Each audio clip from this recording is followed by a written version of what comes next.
Hello, hello. Welcome to UnPC, the Ultimate No Prep Challenge. This is a role-playing challenge where we're going to roll on 3 tables to determine the GM, the setting, and the tone/themes. And then we're going to attempt to 4D roleplay it.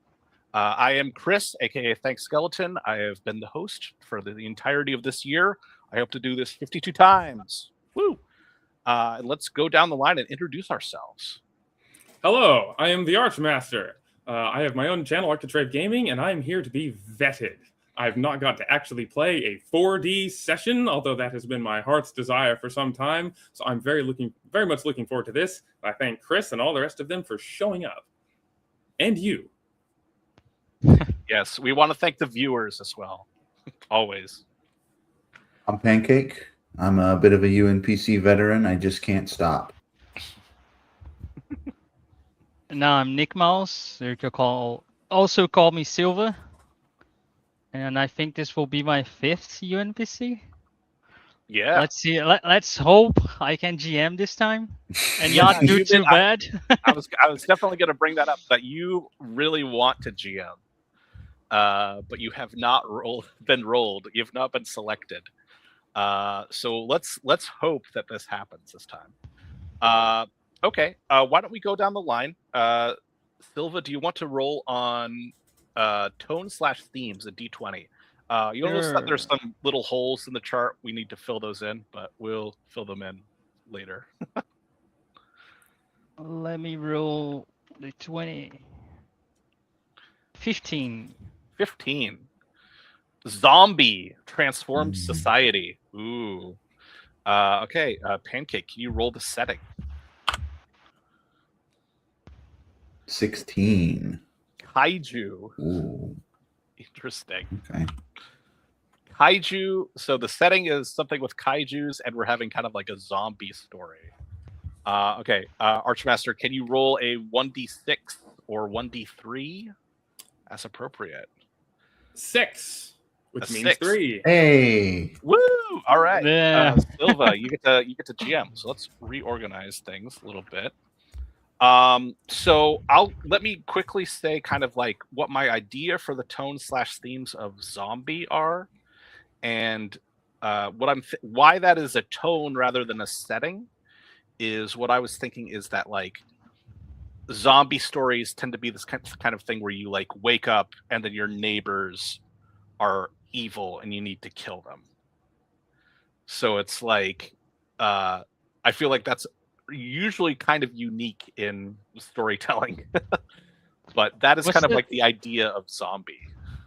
I was thinking, I don't know the name of the movie, but I think it's Cloverfield or something like that. Yeah. There's the big monster, and maybe that monster is infecting everyone, creating some sort of zombies.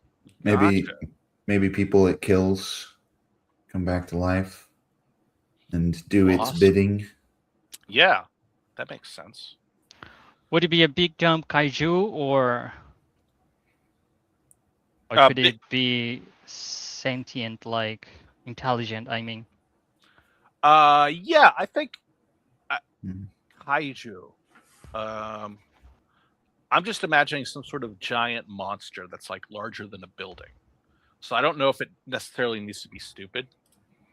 I would say what works about kaiju is that their motivations are beyond human understanding. And so maybe it's sentient, but what does sentient even mean? Awesome. would you guys be running from it, trying to go against it? Yeah, that's kind of the question. Like, is this sort of one of those movies where Pacific Rim or yeah? Is it Pacific Rim or is it like kind of like a disaster and or the civilians? I'm rather biased towards being underpowered generally. Yeah, but maybe I ought to go out of my comfort zone and say we should be fighting the kaiju. I was playing Left 4 Dead with my wife recently, so I like fleeing to an extraction point, trying to avoid whatever damages are coming our way. Gotcha. Okay. Do we have a place? Because I'm going to start thinking about my character. What do I want to play for this kaiju zombie thing? Would you guys be interested in a somewhat open field? Something with... What's the name of it? Barns and be in rural stuff? Okay. Hmm. Yeah, sure.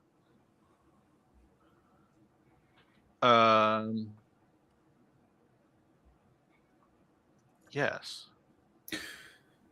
The only worry you might get with kaiju and something rural is that it might be too easy to escape in many ways.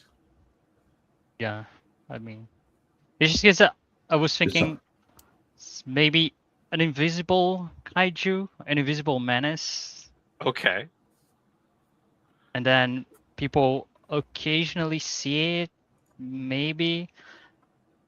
If it was like some sort of 4-dimensional monster, since it's 4D. Okay. And it comes in and out of reality. Something like that, maybe. Yeah. So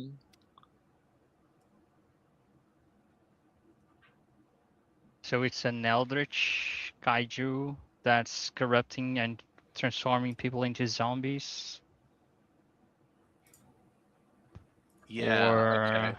I like that. maybe somewhat alien.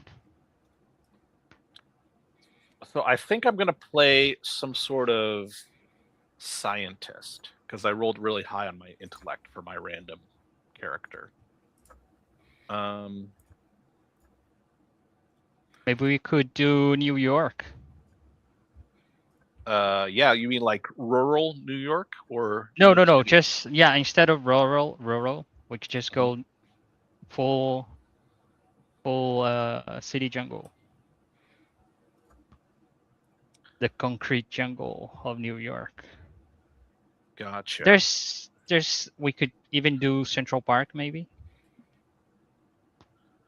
Or just I don't know. Okay. Because go ahead. Okay. Here's my overpowered character idea. I'm a high energy physicist who has a background in gymnastics as well. Apparently, that's what I rolled. So I'm a former gymnastics athlete, but I'm also like a laser scientist. I think that is Hey, listen, I've got a lot of weaknesses. Let me just say that, but those are my two huge strengths. Yes, and I'm in New York. That's where all the exceptional people go. I like the idea that apocalyptic scenarios bring unlikely people together, and therefore I was thinking I'd play a bit of a gangster, like a real thug, living on the streets, just trying to survive.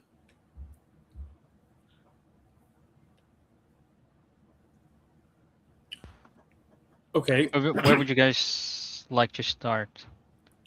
Yeah, that was my question. Are we doing city streets like physicist and gangster, or are we doing rural out in the fields? Because I was thinking, farmer.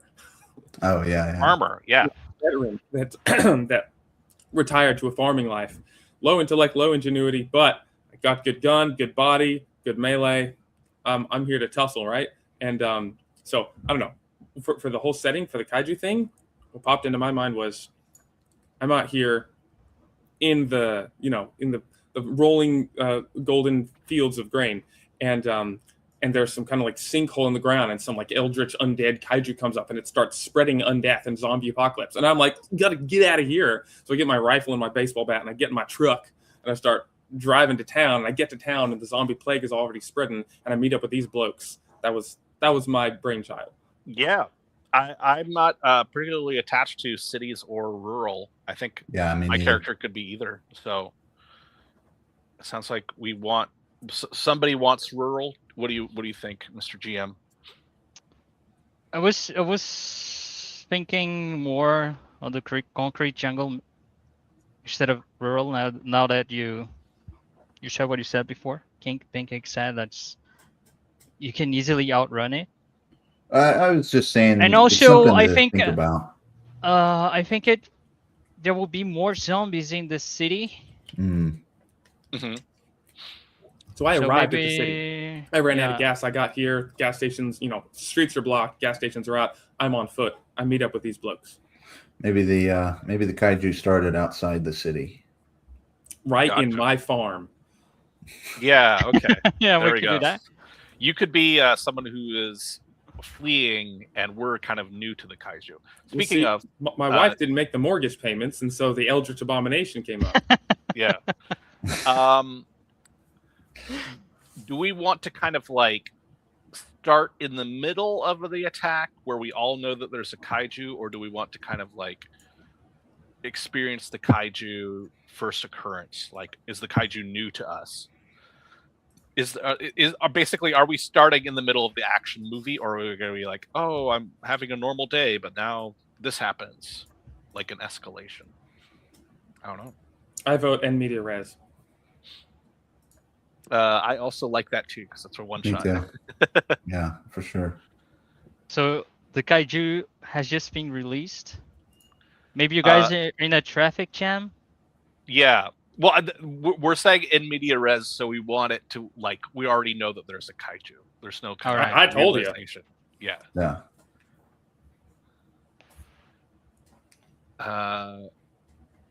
Yeah. Yo, you guys already know there's a kaiju, and you guys are fleeing from it. Yeah. Okay. Maybe the government called evacuation to the city because it's more defensible, and so they've got like military coming in. Gotcha. Oh, not that it'll necessarily help. Yeah, you can edit your name in Streamlabs by double clicking on your name if you want to do that. Let's do that.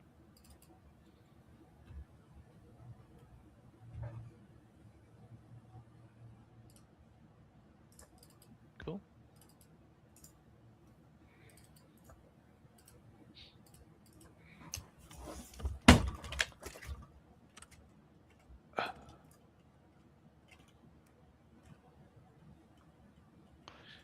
Yeah, my name's Tyler Thomas, 2002 gymnast bronze medaler at the Olympics.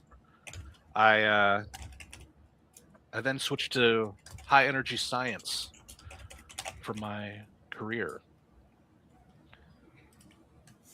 My Uber just ran out of gas, or my Uber is stopped, and I hop out and I see this weird farmer. So I guess that's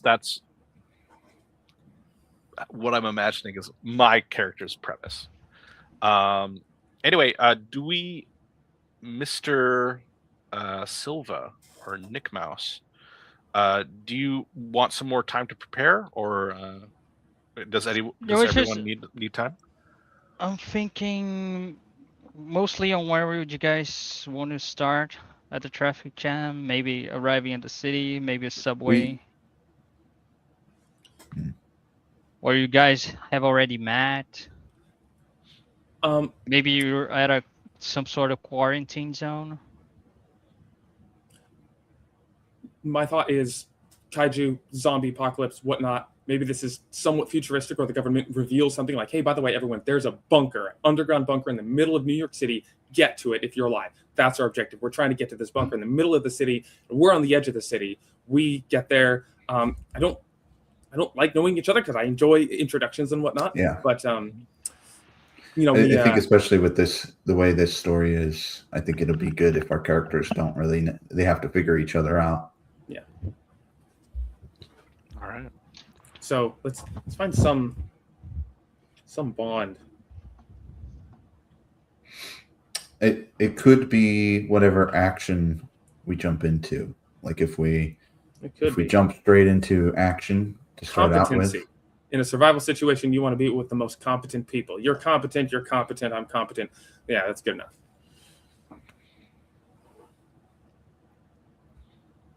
I mean, it's hard to be a GM. Yeah, it certainly is. It certainly is. You're not a GM. You're a zombie man, sir. Nah. Yeah. We think. Right. All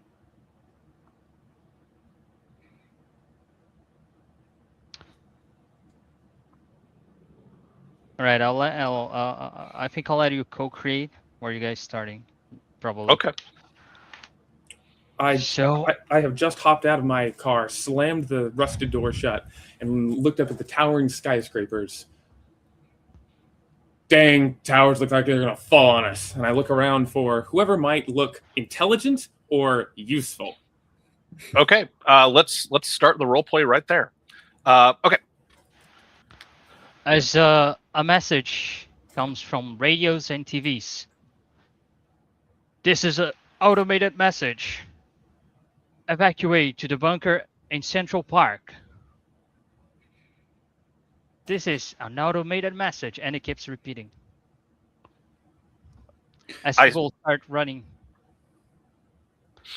I start trudging on foot, staring down at my phone, the little banner crossing. Beneath it, a YouTube video of something shadowy smashing something in the countryside. Holy shit, it's real. I turn it off. Damn right, look it's around. real. It's It's real, I tell you. I climb over a car and get up to you and sling my bolt-action rifle over my shoulder. It's real. I saw it. Came out underneath my very own family graveyard. I tell you, it's a demon from the pit of hell. Now, we got to get to that bunker. You've seen it? Yeah, I've seen it. I just told you I've seen it. Are you smart or not? You have a name tag that says you're some scientist or other, right? Well, I suppose you know all the secret codes to get in and out of every important place in the city, right? I don't know this darn city well, but you look like you do. So you lead me to Central Park, and I'll use Betsy here to protect us. How about that? In shock, I look down at my lanyard and then look up again. Okay. Let's do it. I look around to see anyone else standing beside us. Shoving past rushing people, I bully them out of my way with my mass. I look over to my ill-looking partner. You okay, Joey? What's wrong with you? I don't feel so good. I don't know. Look so good. Look, Joey, we got to find this rat before he gets lost in the crowd, eh? That's what the boss said as I bring my baseball bat up to my shoulder. Sure, Mark. I just help me here a little bit. A police officer in the corner yells at everyone. Quickly, everyone, to the bunker! Yeah, partner, that fella there don't look so good. Maybe you should leave him to his own devices. Come on, we got places to be. Mind your own business, pal. Hey, I'm just saying, if he turns green, he's getting lead. I turn over back to Joey. Look, do you see that piece of crap, Joey? And I scan the crowd for the guy who stole our drugs. Joey looks at you. His veins are starting to get black. Hey, Mark, I'm getting a little bit dizzy. My vision is getting blurry. What? And he starts coughing. What the fuck is wrong with you, Joey? I take a step back. I don't. He drops to the ground. People see it and start yelling. I nervously dig into my pocket and pull out a penknife. My only defense. Oh God! Dude, really? Oh God! That's pathetic. Someone yells, "Hey, officer! This man is in the ground!" The officer starts making its way. I get down on Joey's level. Look, man, what's wrong with you? You drink too much or something? Joey starts to get up. His head is tilting in a weird way. As he looks at you, his eyes are red. He starts to get up.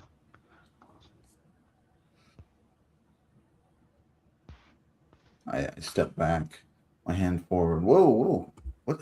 You all right? You okay, man? Hey, talk to me. He puts his hands forward, coming towards you. Mark, he says to you.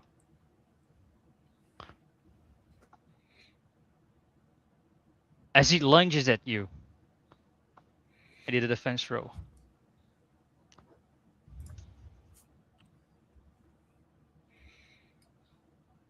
That's a fail on my part. I grab him by the chest and hold him and push him back down onto the ground. What? Get off me. He keeps going towards you, saying, "Mark." As the police officer arrives, "What's wrong with you?"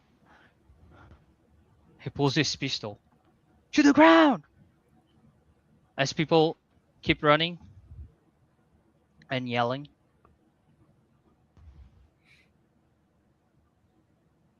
I run up, slide over a car, and take the butt of my rifle and just knock him in the side of the head. And say, "Come on, get out of here, Mark! Come on!" That's a roll. For melee? Crit success. Yes. 6 on 60. So, Joe gets to the ground, tumbling down. The officer, "All right, everyone to the bunker." I grab your shirt, Mark. Like, "Come on, this way. He's meat now. Come on." Nervously holding my penknife, I follow behind. Oh my God! I was seeing on CNN that there's an infection. This could be it. The officer gets near Joe. "Hey, sir, are you all right?" No response. The fuck did you people do to gather Joey? around. The man is sick. You crazy? As I try and move past to get to my partner. Wait, sir. There's. I wave my phone. The glowing image of the CNN homepage, lighting the night. There's some sort of strange infection going on. He may not be. It may be fatal. Don't touch him. A large explosion. A helicopter hits one of the skyscrapers. Debris start falling on you. I duck underneath my truck and up against People it. yelling. I lift my arm up to cover my face. Knew what the sky's falling. I crouch up against the side of a truck. The officer yells, "Ah! What the fuck are you doing?"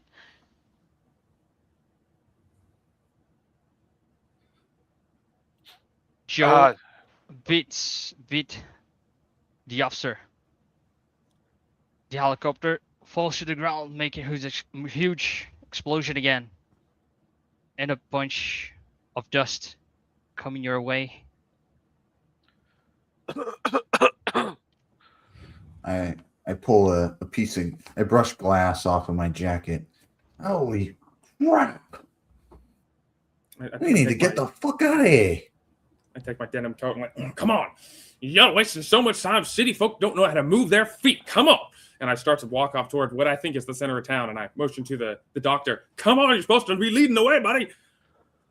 All right, this farmer fella seems to know what he's talking about. Let's do it. Of course I do. I start chasing after the farmer. A little stunned, I shake my head and follow wordlessly. Dust still in the air. Bang, bang, bang. 3 shots coming from behind you. People running. One guy hits the wall. Ah! It makes his way, keeps running. It's hard to see anything. There's a traffic jam.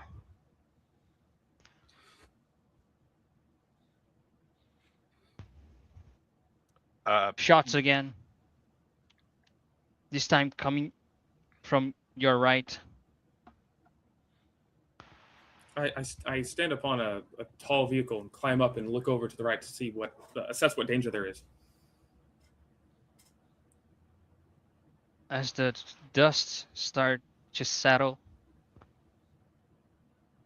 in an alleyway, there is a black figure running towards you, and behind him a bunch of other figures running after him. That figure has a gun and is shooting behind him as he makes his way towards you. On the traffic jam, people are still running over. People are getting run over. People are yelling. The dust is settling.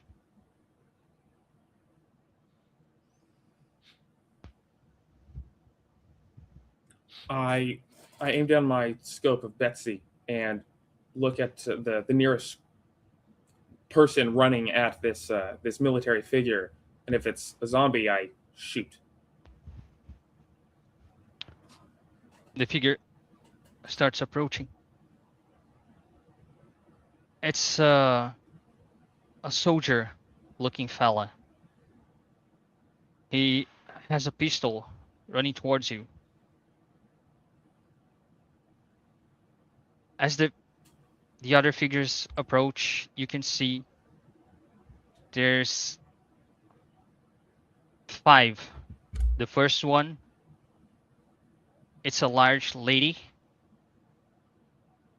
She's pale, and all you can see are the black fangs covering most of her. Yeah, I squeeze my trigger on old Betsy. That's a roll. Fail. The soldier yells, "Hey, don't shoot at me!" And as it keeps running towards you. Well, and keep running faster and duck. Moving forward, I spot a nice BMW. I quickly look around and reach in, open the glove box to see if there's any valuables.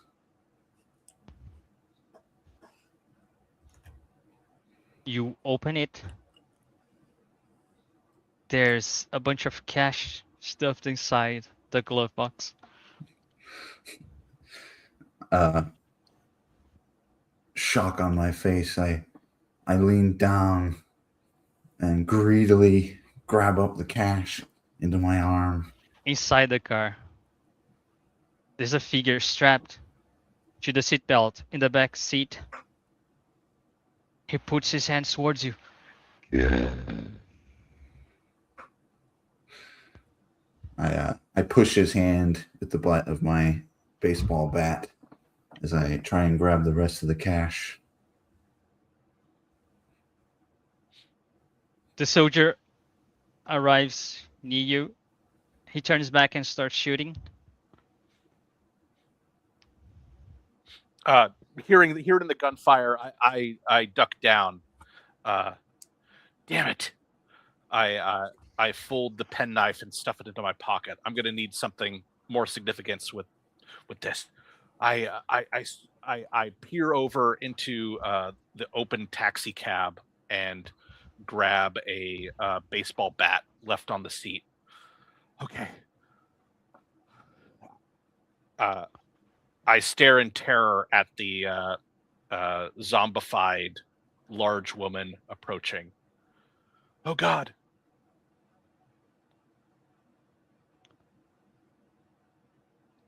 Arriving where near Mark, a zombified police officer to the ground as he starts coming towards Mark. I cash in one hand.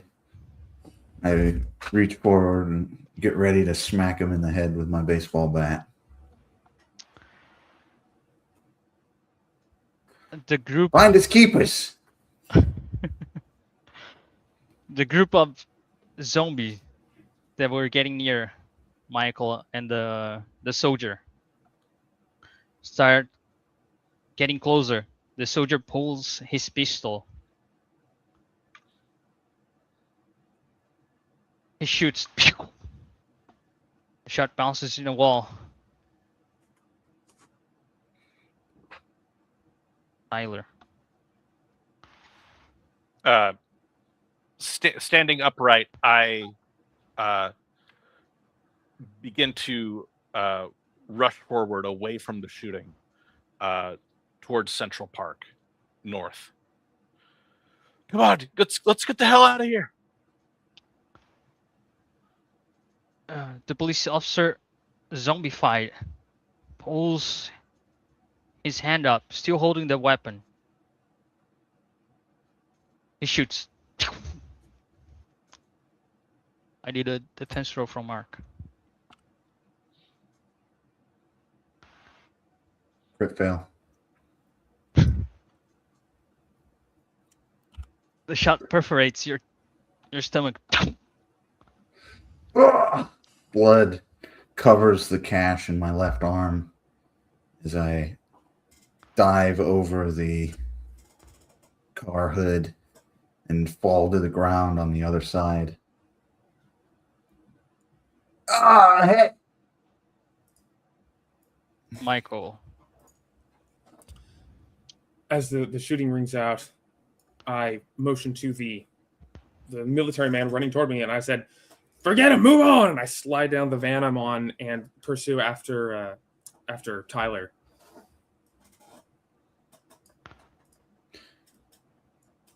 The soldier is still standing. He starts shooting again at the horde coming his way. And the officer behind Mark, to the ground, still holding his weapon up.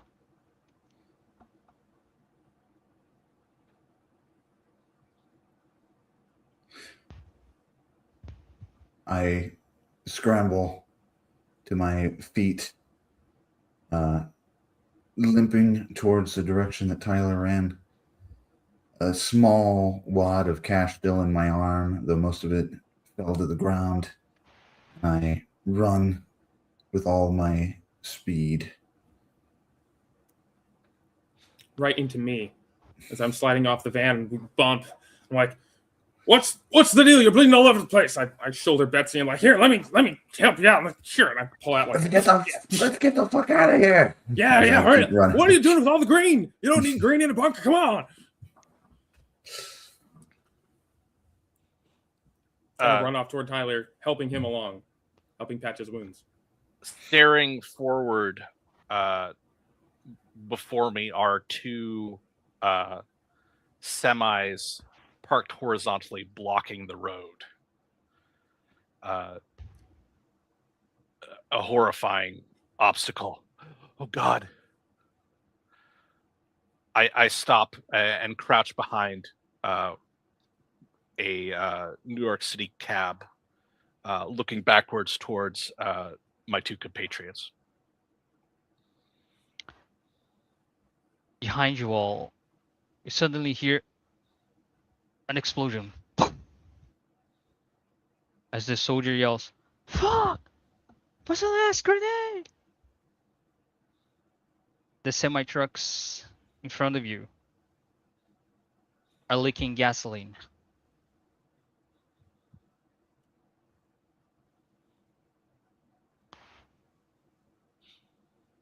From inside one of them, you hear, Help! Someone help! Dadgummit, everybody needs help in an apocalypse. Leaning heavy on Michael's shoulder, blood spurting out towards him, I point with my baseball bat. That bagel shop. I think there's a back alley there. Well, better hope you're right. Come on. Hey, Doc, this way. Following the gesture, I nod and say, "Okay." And I chase after Michael and Mark. Leaving the accident behind, a glowing entrance to a subway. A few feet away, and a sudden silence.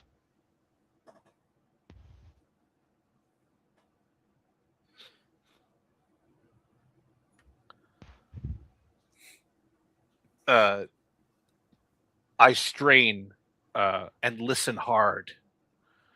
The focusing on the few sounds I do hear.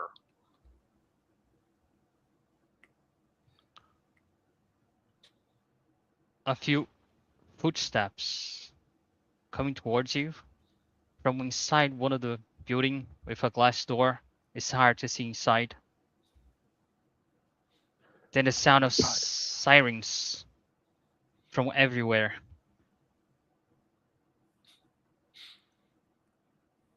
Oh my God. The infected are inside the buildings. Stay away from the bagel shop. Wow! The siren continues. Hey, buddy, you better not have led us into a trap. That's all I'm going to say. Fuck your trap. Better than being out here. Those fuckers are using guns. We can't be out in the open. Are you kidding me? I'd rather die under the great blue sky. I get off of Michael's shoulder and smash my shoulder into the storefront of the bagel shop. The lights are out. There's a figure standing behind the bagel shop counter with its back turned to you. And another figure sitting in one of the benches, looking down. Holding my baseball bat at the ready, I follow behind Mark. I smash on the glass more. Hey, fucker, let us in. As you touch the baseball to the door swings open. And an explosion coming from the accident. People yelling, and the siren still blasting I rush in and collapse my back to the counter, looking down at my gut. Oh, Jesus.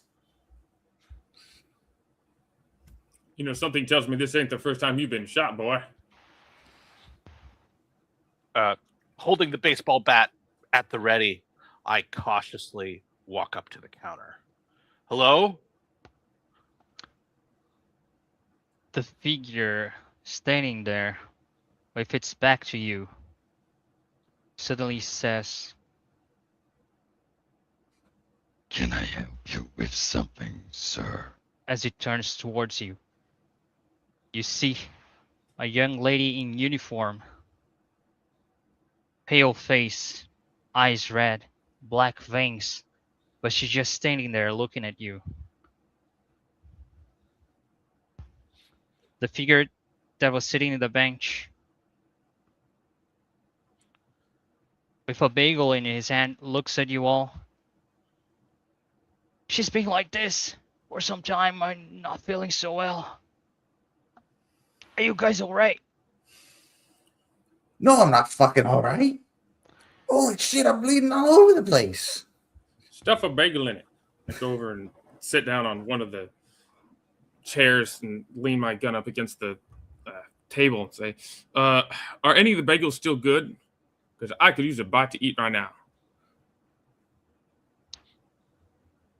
The guy sitting on the bench. Yeah, I think they are. I got one. So you don't work here. I'll get them myself. No, Self-service. I just got here. I'm not seeing all right. I just. And he puts his hands to his chest.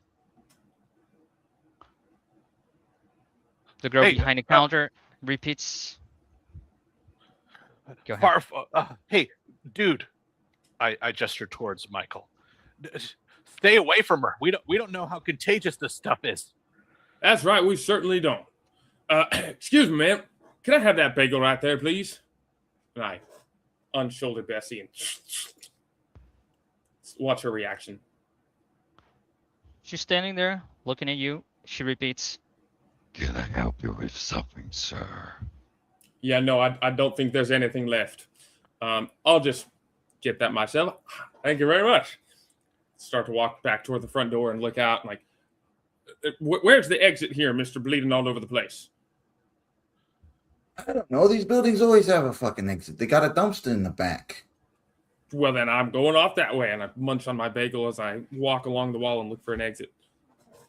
I kneel down to Mark. I say, all right, I think with some of these napkins, fucking staunch napkins? the blood. It's all we got right now. I reach up onto the counter and grab one of those napkin dispenser things and start pulling out the napkins. Hold this to the wound, or you're gonna bleed out. Ah, Jesus, that stings. Listen, I was pre-med. I could take a look. I'm not a doctor, but I stare at the side of the wound. How does it feel? Like a fucking bitch. What do you think it feels like? Shit. Is it like a hollow pain, or does it feel like a solid pain? What the fuck does that mean? You're talking nonsense. You not doctor over here talking nonsense to me, is it? We need to know if it pierced your stomach lining or not, or it's in your liver. That's what I'm asking. Let me see. Hold the napkins up. I pull the napkins away and pull my tank top up over my stomach. It looks like it hit you in the liver. What the fuck does that mean? Well, it means it's going to bleed less.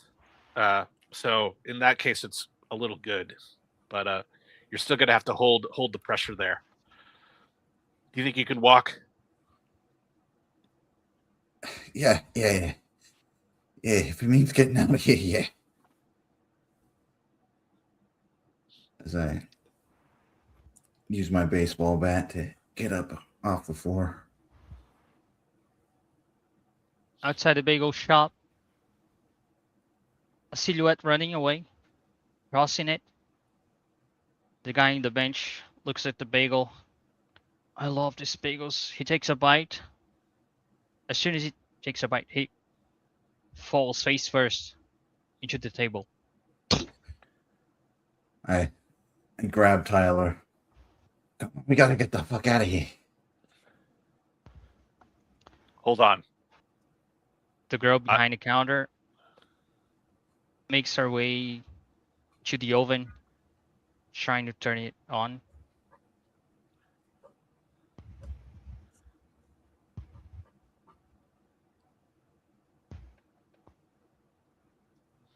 Suddenly, the guy raises from the table, looking at you. His eyes red, pale skin, black veins. I lift up my baseball bat, stumbling slightly as I take my weight off of it, and grab Tyler as I move sideways from him around towards the back. Come on. We gotta get the fuck out of here. Follow that farmer guy. Michael. I look around for a back exit.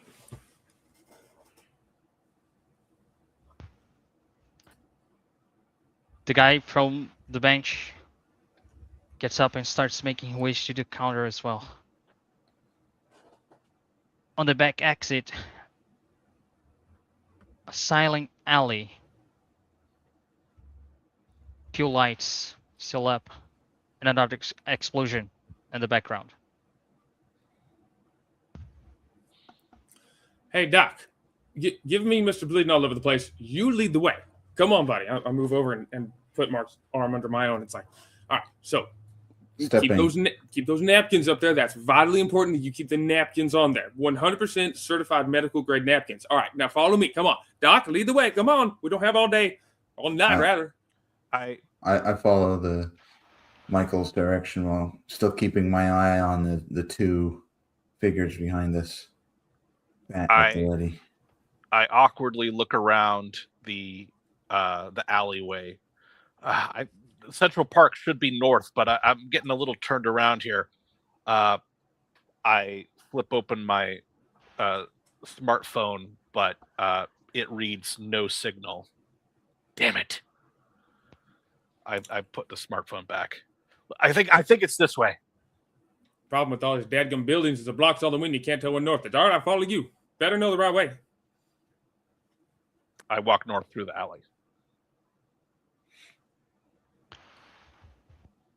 Behind one of the dumpsters, there's a figure laying in the ground, kind of grunting, covering himself up with a blanket.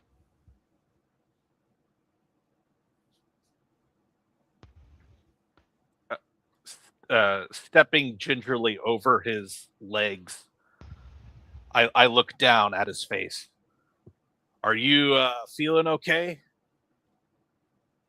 Yeah, man, I had a lot to drink. I tried to get some sleep. I don't know what's going on. At the end of the alleyway, a flashlight flashing on all of you.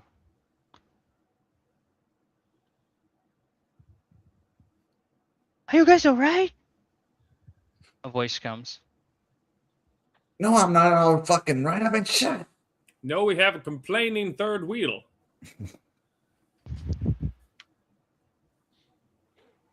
Alright, follow me. We gotta get to the Central Park quick. And who might you be? Just a passerby. Well, you Miss Passerby, you want to help out this fella? He really needs a good crutch, and I got a bum knee. I can't be his crutch all day. You know how it is. The flashlight stops for a second, shining on you, shining on the ground. Yeah, fuck it. Then the figure starts running away. New York City kindness. All right, come on, Mark. Let's go. I keep walking with him.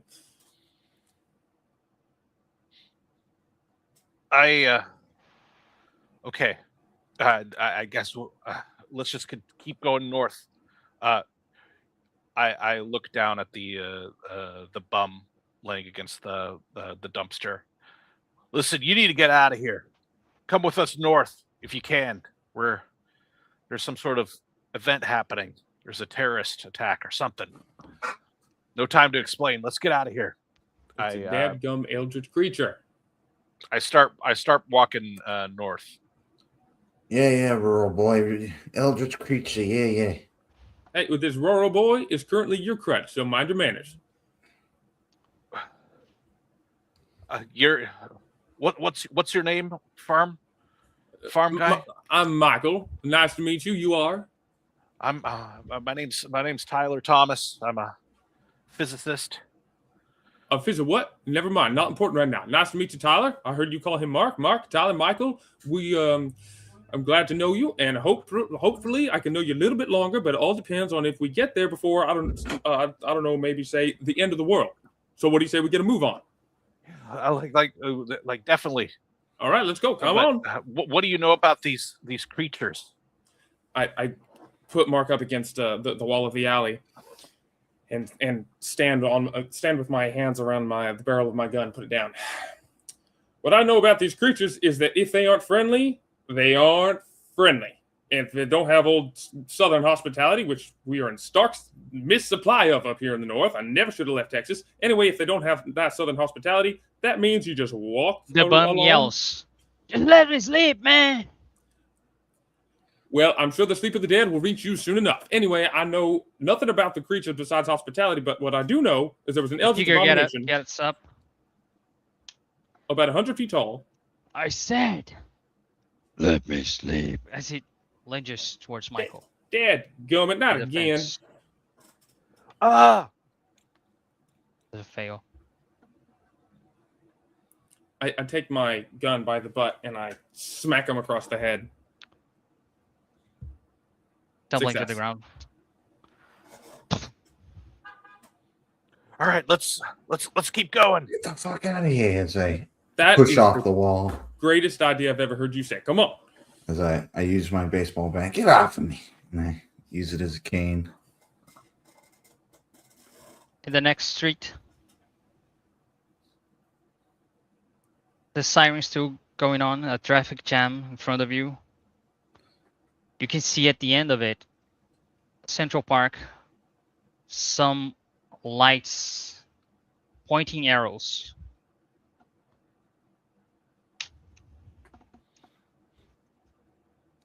I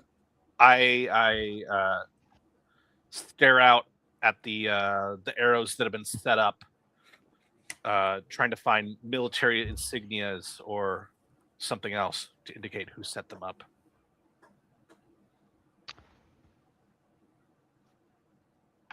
Below one of the arrows, a figure holding a rifle puts towards you. Waiting.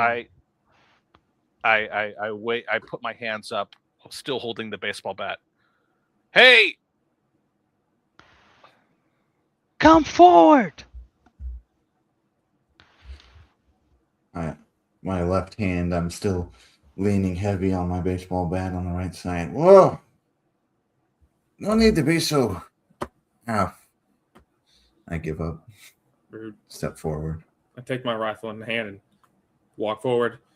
It's okay. We haven't turned, at least not yet. And we won't if we can get there on time. So you mind? Another military figure puts the flashlight towards you. All right, you come forward. Come quickly. I walk forward out. I step forward, leaving a bloody footprint every time my left foot steps. The military figure with the flashlight goes towards Mark. Let me help you, sir. Ah, The other one is still holding his rifle aimed towards the street. The military figure helping you says, "All right, let's get you inside." I looking towards the man holding the rifle on us. I ask, "Is there an infection? What's going on?" We have no information. Communications went down. We were told to hold it here. Well, are you supposed to shoot the infected? That's what I'm doing, sir. Okay. Just go inside quickly. Another explosion at the end of the street. Poof! A ball of fire. I start to run. I limp as fast as I can, leaning heavy on the soldier. Helicopters above.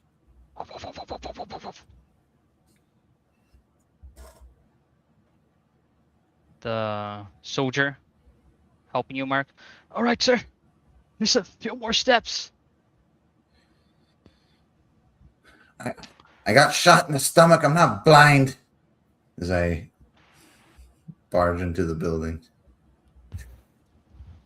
Going inside of the first building, you see there's a bunch of people sitting on the ground. Some nurses and doctors trying to help everyone. And an entrance at the end of the corridor that leads downwards. The soldier helps you sit on the nearby chair. Just wait here. One of the doctors will help you soon. And he runs back to his post.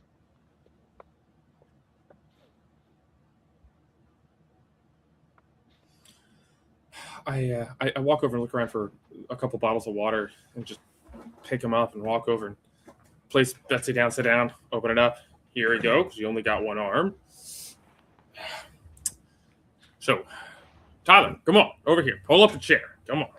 Bottle going undrunk in my hand. I lean close and whisper, like the look of this place. They said infected, right? Look how many people they. That's what Doc said. I don't think that these people are infected. Probably the injuries of the attacks.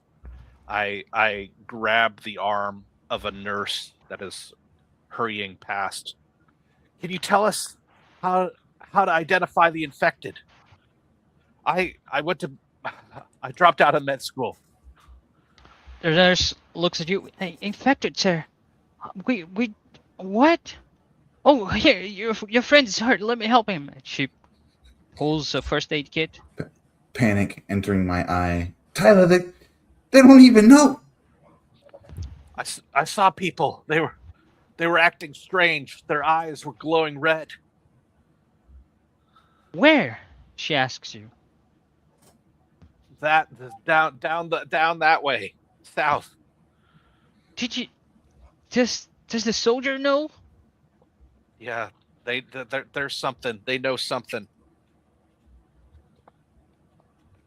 The nurse finishes patching you up, gives you an aspirin. Here, sir, take this. It will help. I gotta help the other people. I think the soldiers will protect us. Don't worry, sir. She looks afraid, sweating. She goes to help other people. I grab the water out of Michael's hand. Thank you. Well, you're welcome then. Wait. I lean close. We need to get the fuck out of here. She didn't even know about the infected. How many of them in here could be infected? And they don't even know. I concur. In the middle of whatever this is, hospital, white sheets, last place you want to be. I say we take that exit. Now, if you're patched up well and fancy, then what do you say we get a mosey on? Downing the bottle. My eyes dart from left to right across the sea of injured people, looking for the signs that I previously saw of the infection, the black veins. Do I see any? Or yes. A little girl approaches you, holding a teddy bear. Have you seen my mommy? She looks everywhere, afraid. You see a hint of a black vein on her neck. My eyes widen with terror. She starts walking away. Starts asking, have you seen my mommy? People grunting everywhere, nurses running. People laying She's about. Infected. We need to get out of here. Mark's right. They're fucked, Tyler. They're fucked. We gotta get as far away from this place as possible. The sound of a jet overhead. Above the building. It starts trembling.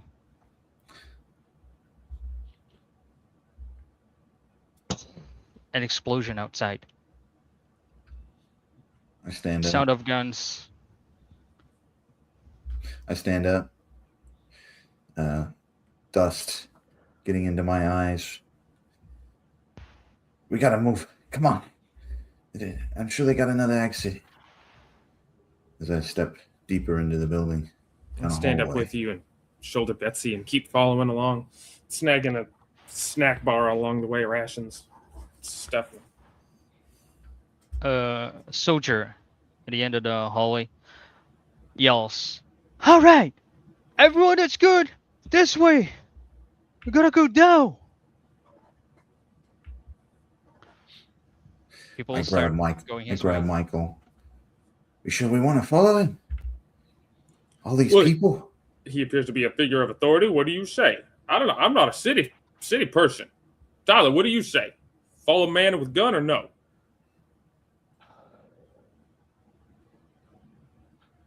They don't know. They don't know about the infections. They're fucked. I think we don't want to get in a confined space with these people. We may want to. We may want to brave it outside. Look! I know a place. Not many people underground. Yeah. That sounds perfect. It's the basement in this old warehouse, right? 4 concrete walls everywhere. Steel reinforced fucking door. Let's do it. Yeah. I know the guys there too. They're not the nicest of fellas, but they know me. They'll let me in. Yeah, now that you mention it, everybody packing like sardines into an underground bunker, probably recipe for disaster. So maybe we should find a place less populated. Good idea. Let's go. I pat Mark on the back. All right, we're near Central Park right now. How do we get there? Well, normally, you just head east from here. It's a little warehouse near the docks. It's a bit of a trek, but fuck, where else is safe here? Maybe the streets aren't so packed on that way, huh? Let's do it. I turn back towards the entrance, and start to walk out. Most of the people made their way downstairs. The soldier, "Hey, you three, come on!" As the little girl gets near Tyler, pulling on his shirt. "Where's my mommy?" With that soldier over there, kid. As I pushed her. I'm going to using the baseball bat shove her backwards. I'm gonna check her backwards. Get away from me! She falls to the ground, crying. The soldier, "What the fuck are you doing, man?" And She's infected. We're going our own way. That's what we're doing, not causing a problem to anybody. "Fine, you punks, get the fuck out of here." He gets near the little girl, helping her up. As I turn to leave, I look around for lamp, torch, flashlight, anything that'll help us in the night. There's a big torch on one of the tables. I pocket it. As soon as the soldier gets near the girl. "Hey, little girl. You're right. Don't forget about this guy." She's still crying. Come on. As I rush forward. I rush the way after. we came. I rush after Mark. Back out the way we came. Outside, a big path of stones in Central Park. Just a few lights.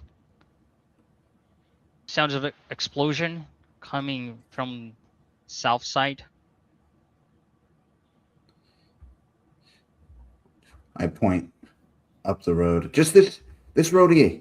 We go up 2 blocks, take a right, and that should get us nearly there. I pull out the torch and flip it on. All right.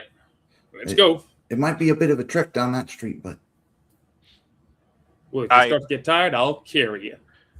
I step carefully over abandoned lime scooters that litter the sidewalk. All right, lead the way. Holding my baseball bat at the ready. Still limping from pain, baseball bat in my right hand, start marching down the street. Sound of gunfire coming from behind you inside the building. Knew it. Ah! The path forward is poorly lit. Sound of gunfires everywhere. Occasional gunfire. Must be the soldiers. Sirens have stopped. There's a sudden silence. Again. We better fucking hurry. I stick close to the buildings. So I make my way forward.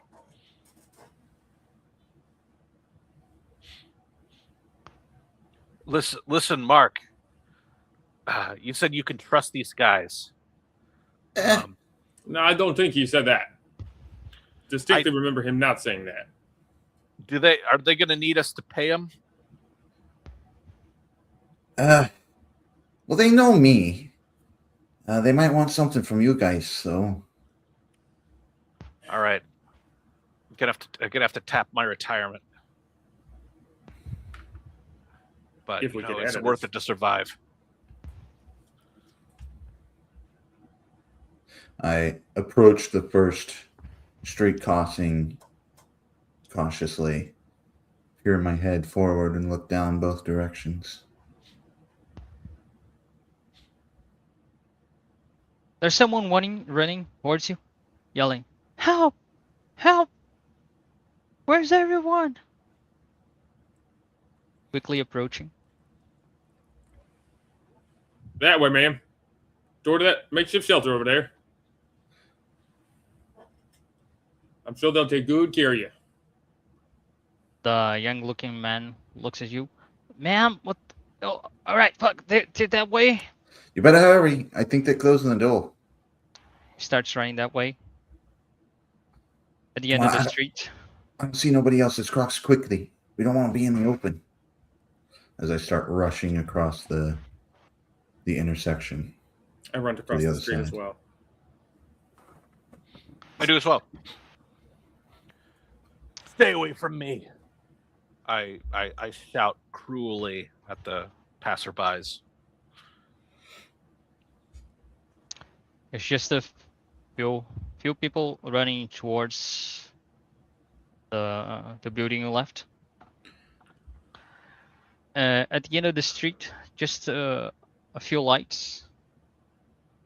A helicopter passes above. As like the streets before, there's a traffic jam and a long street going east. One more block. And we turn right, yeah? I shrug. I pull out my smartphone and take a look at it. It still says no signal.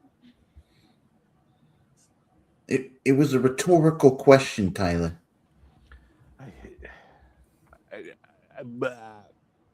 I'm at loss for words. As I shake my head. I keep rushing forward. All right, little girls, come on. I move to the end of the block and shine the torch down to the right. Using your flashlight. The street is poorly lit.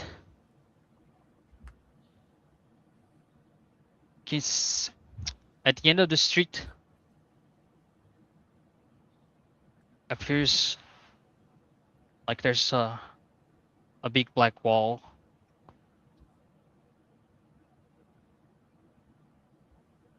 The torch doesn't lit it.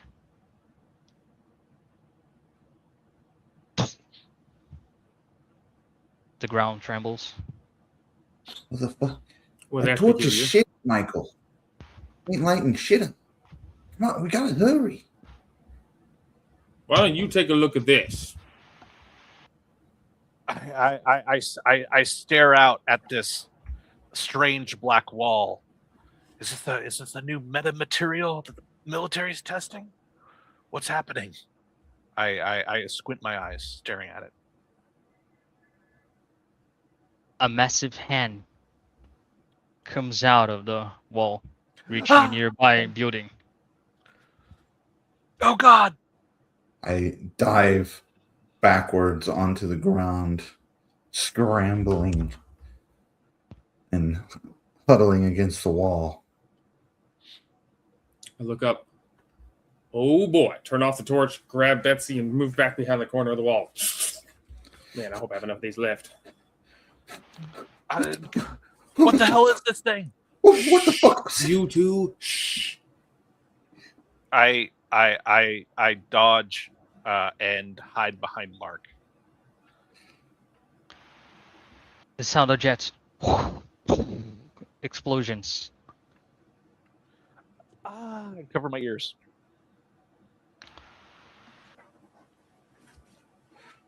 What the fuck do we do? What? I peer back around the corner at the hand and the wall and all. At the end of the street, the black wall is gone. Jets passing by. Well, that is dadgum peculiar. All right. Where do we go, big boy? What? We're fucked. Did you see that hand? We're fucked. What the fuck? Bro, I'm I not saw it particularly interested in your sexual activity right now. I'm wondering, where is this warehouse?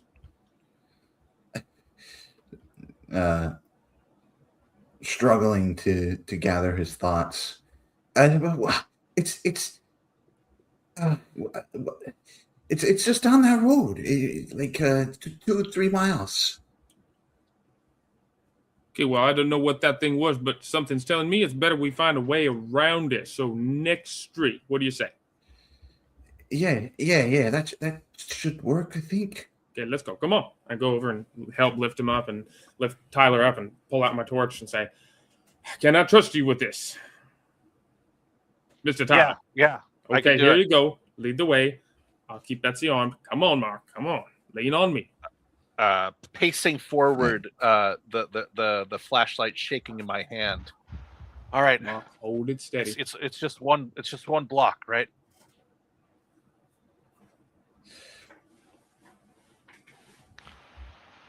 Well, we were supposed to turn right, but we should be able to do 1 block, yeah. Most of the street is clear, just a few cars. No, I stare to the right. This is where the wall was, right? I point the flashlight at the spot. It's just gone now. Yeah, it was. I put the flashlight back toward where we're going. Yeah, but let's not do that again, right? Let's just keep going forward. We'll leave whatever that was to that, okay? Well, maybe it left. Yeah. Maybe this is the safe space now. Okay. Mr. Napkin Guts, do you want to take that chance? I'll follow Tyler. Mr. Smarty Pants. Oh boy. I continue walking.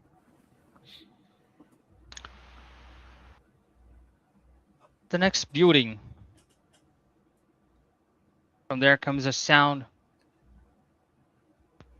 of the turning doors non-stop, going round and round.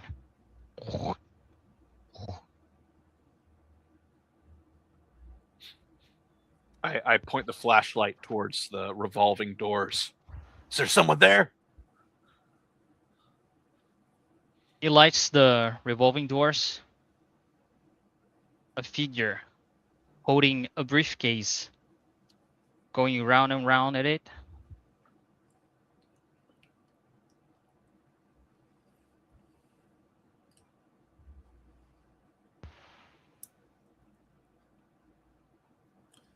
I push on Tyler silently. Do we need to deal with this? I tilt a flashlight back to our path and proceed wordlessly. Good choice.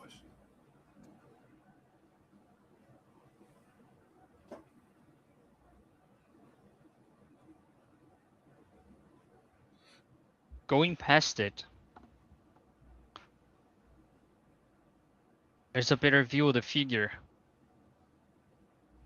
On the revolving doors, it keeps going, and it has no head, just a suit and a briefcase.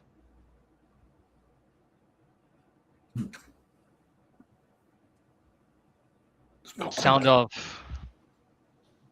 a pistol at the end of the street near the warehouse.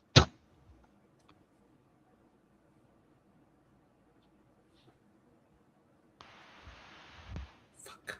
I hope that's not trouble. Gunfire's always trouble.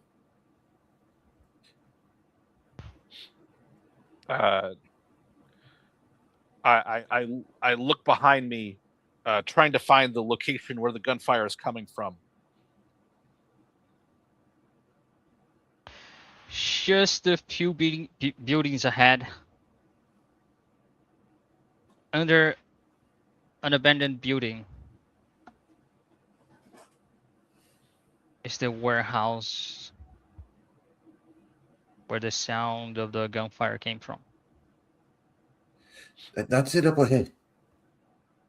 That's where the shooting is coming from, Mark. Yeah, well, there's fucking shooting everywhere, Tyler. That is a good point. First good point Mark's made today. You want to be out here in the streets? I say, is there a back door or something? We got to go into the warehouse, right? Past the old freezers, there's a staircase going down. And then there's a big steel door. We knock on it.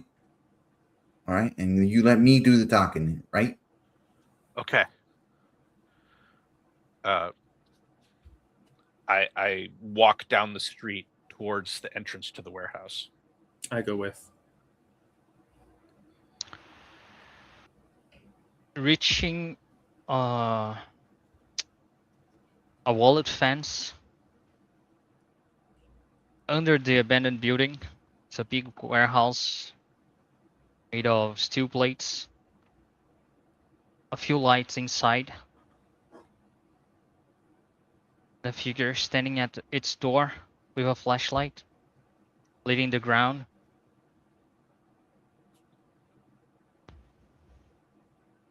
Yo.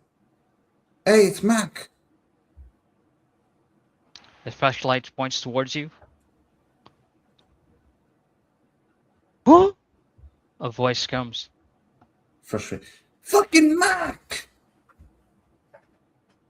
Oh, come on then. The fuck are you doing here? I rush forward. I look at Ryan. Oh, they got you doing guard duty, eh? What was the shooting about? Shit. He points at your side. The figure laying on the ground. The fucking don't know what the fuck that is. It just came out of nowhere. It's a I had to shoot fucking it. monster. The ones with the black shit on their face. Shoot them on sight, Ryan. Shoot them on sight. They're crazy. One of them shot me. That's what I'm doing. That's the boss asked me to do. He's inside. Did you see that fucking monster on YouTube? Is this guy with you? He points to Tyler and Michael. Yeah, they're with me. They're useful. I'm a doctor, I lie. Right, go inside then, quick. I'll be on guard duty. If anything comes on, you probably hear another gunshot. He points to the door behind him. I rush forward, past the heavy freezer doors, down a rusty set of metal stairs. And I knock, clunk, clunk, twice. on a large steel door.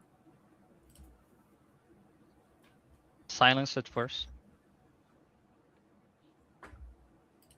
The fuck happened there, Ryan? You alright? It's Mark. Who? Ryan's fine. Fucking Mark. Oh, come on then. What the fuck are you doing here? You know what? You got any idea what's going on, you numbskull? Inside the big room, there's couches to the side. A big man with a Uzi sitting there looking at you, smoking a cigarette. A guy approaches. What's up, Mark? What you doing here, man? This is the only safe place I could think of. The whole city's fucked. It's all gone to shit. Yeah, we know, boss. He looks at a guy sitting at the armchair. Yeah, we're just holed up here. I look at the man in the chair nervously and swallow hard. Boss? The room is poorly lit by some emergency lights. The large guy looks at you. Hey man, you alright? Yeah, I'm fine. Just sit here. We're waiting for something. Right, boss. Who are you guys? He looks Yeah, at you. these two help me out. They're good. They're useful, boss. My holding a baseball bat in my left hand, trailing the floor. I say, "My name's Tyler. I'm got a little bit of medical experience. Been helping Mark. I can probably help you." That's great. Just let's all sit down for a while. There's I won't argue with that. I'm waiting for my guy with a bike. He's a scout. He'll tell us what's going on. Let's just wait a bit. Tell me more about yourself. I go find a spot and sit down with the rifle between my legs. Not much to help, just looking to survive. I swallow hard and sit down, sweat beating down my face as I nervously stare at the boss. He starts scratching his neck. You're a doctor, right? He looks at Tyler. I've got a little bit of medical experience. Come take a look at this, please. He pulls down his shirt, a big black vein on his neck. I glance over to Mark. Eyes almost bulging out of my skull. I look over to Hand Mark shaking. That looks like it's getting pretty bad. Do you guys have a first aid kit? Yeah, I think it's down by the freezer doors. Is it just a rash, man? I'm not really sure what it has, but there's usually an ointment will clear that up. I've got a last resort aid kit. What's that, sir? Nothing. I'm sure Doc can patch you right up. If you'll excuse me, boss, I'm gonna go catch up with Steve-O. I point at the other guy in the room. Yeah, me too. Steve-O. Get up and follow. All right. I'll just wait here. You do you. Don't make a mess. I turn to Mark and say, Mark, can you pick up the first aid kit as well? I'm going to take a look at this guy. I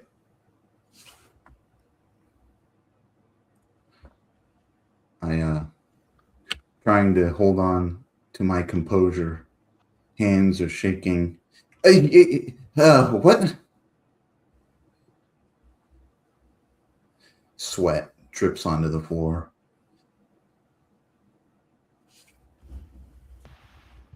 I say, when did this first show up? Oh man, with the But everything started happening. Helicopters and jets everywhere. Some weird people coming. I had to shoot a guy. I knew the guy for like 10 years. He came at me repeating he wanted to do drugs or whatever the fuck. Do you eat anything strange? Any new injuries that could cause an infection? Man. It was just this rash. Wait, did you say infection? Yeah, there's some skin infections can be spread by injuries. It's not something to be worried about. I lie desperately. I get up to Steve-O. I put a shaking hand on his shoulder, and I lean in close. I look, Steve-O, Yeah. I know you're a lawyer, right? Yeah. What? What's happening, Mark? Look, you've been down here the whole time, right? You ain't seen Yeah, shit. I've been with the boss. You ain't seen shit. I seen shit, Steve-O. The boss. The And I what? get real close, and I whisper into his ear, he's fucked. He's gonna What are turn you into talking- one of them. What are you talking, Mark? Fucking monsters. They're crazy. They just attack your ass. The boss is not a monster, man. He's alright. Losing my composure, I say loudly and grab onto him. He's gonna become one. He looks confused at you. How do you know? Cause I fucking seen him. One of them fucking shot me, Steve-O. When the monster shot, you want me to believe that? I point at my blood-covered tank top. Alright, say I believe you. What you wanted me to do? I get close up to his ear. I just do nothing. I want you to do nothing, Steve-O. I'll be right here, man. He looks at the boss. Make a promise to me, Steve-O. You'll do nothing. Sure. Ain't your friend gonna help the boss? He's working on it. Alright. I'll be here. He puts his hand on the gun on his waist. I lean back, put my hand on the baseball bat, leaning against the wall.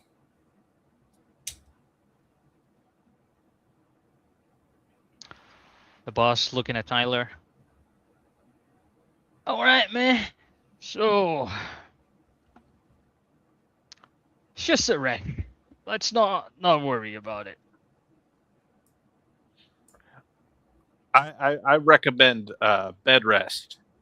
You shouldn't be up and about with this sort of rash.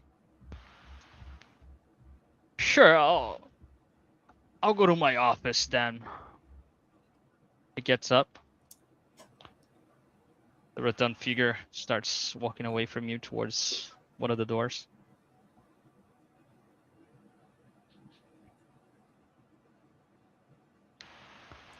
So, Mark, I'd take you aside from Steve-O. So, what's the plan now? Well, Michael, this is still the best place in the fucking city.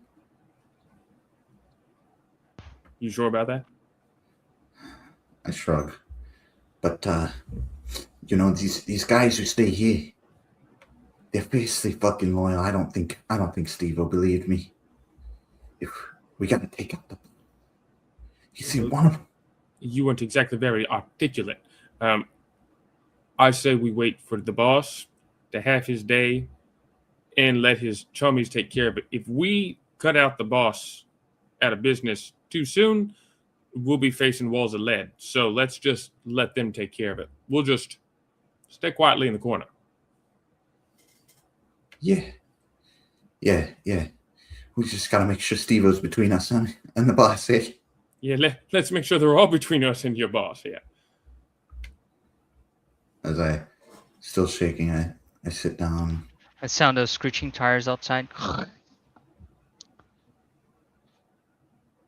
I stand from my seat and turn towards two of the bodyguards in the room with me.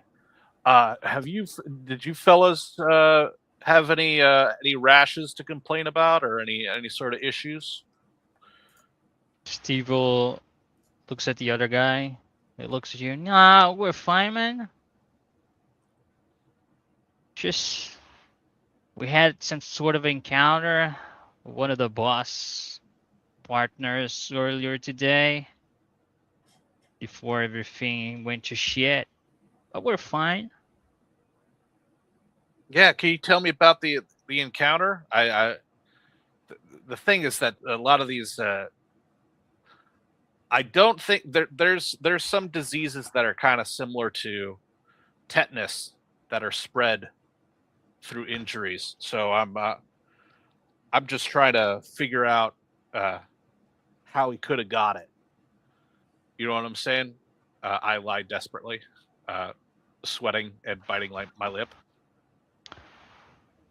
As Steve is about to answer you, the door swings open behind him.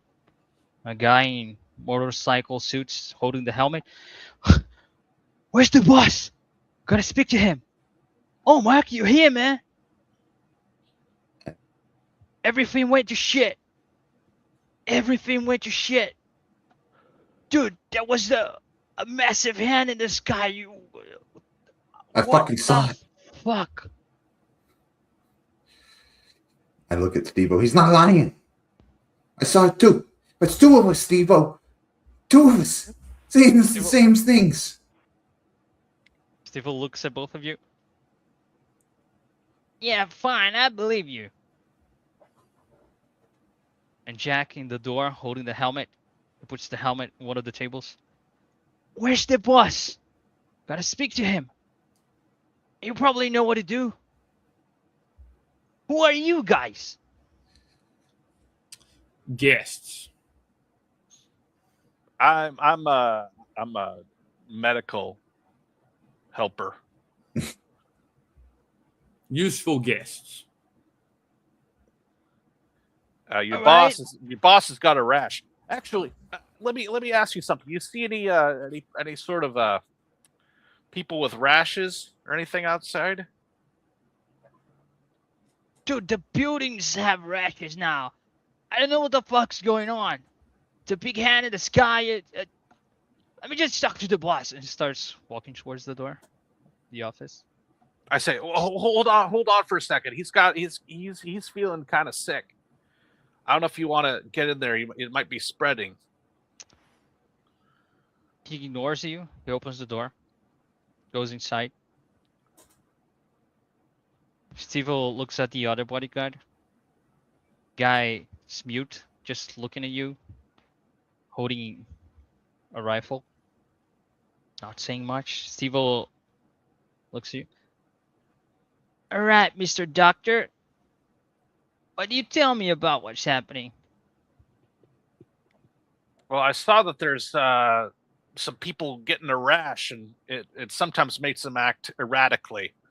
I'm just worried that the infection might be spreading. Bang! I think there is a A treatment. loud sound comes from the office. Oh, Steve I panic. pulls his Stand gun. up, baseball bat in hand. I move to the opposite side of the room. The door slowly open. Jack comes out holding a pistol. What the fuck just happened?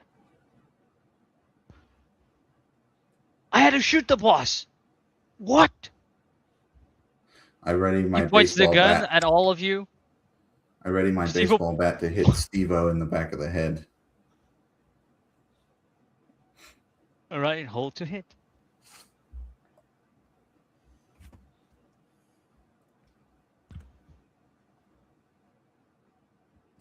Failure. hitting him in the back of the head. He stumbles forwards, pointing the gun at you. What the fuck, Mark? What the fuck? The other bodyguard pulls his rifle, aimed at all of you. Jack still holding his pistol. What the fuck is going on here? I cower underneath a nearby table. Please, no, I don't mean any harm. There's an infection.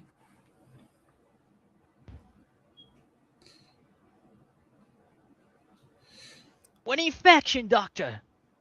You were telling me about it. Tell Jack, or else he's gonna shoot us. I can explain everything. Just put the guns down. The door suddenly opens, hitting Steve on the back. He shoots at Jack. The fuck? Jack starts shooting as well, aiming at Mark. I did a defense roll.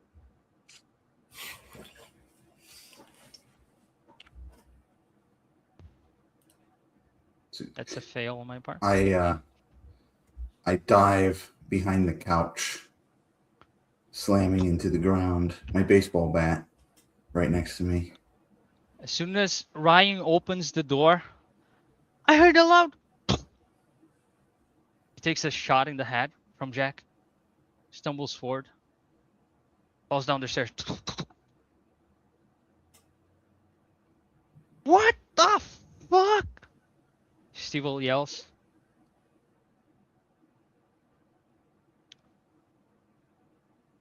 The guy with the rifle looking at all of you. His eyes are glowing red. Still holding the rifle towards all of you. In the corner, Jack stumbling. I take off my rifle and chamber around and aim right for his noggin. That's a roll. Fail. The guy just stays there, pointing the rifle. The shot goes right past him. I Jack- duck under whatever cover I can. Holding on to his belly. Steve-O holding the Uzi, looking at you.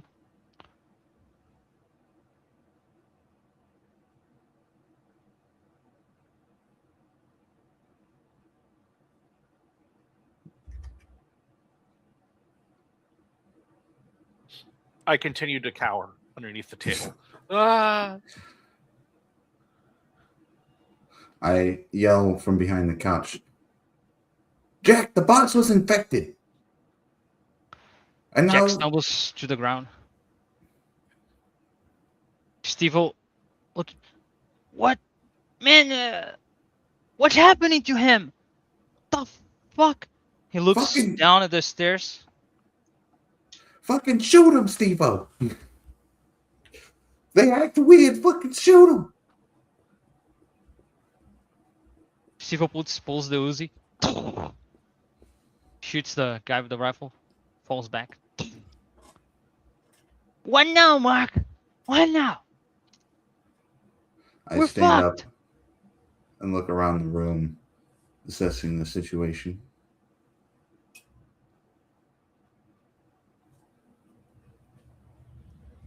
What the fuck are we going to do now?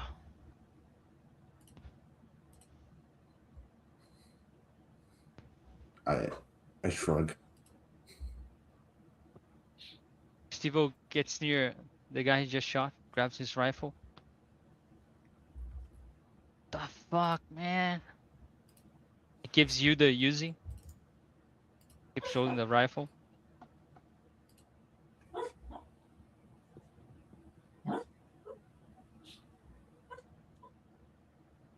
Here, Mark, take this. Hey. Sure.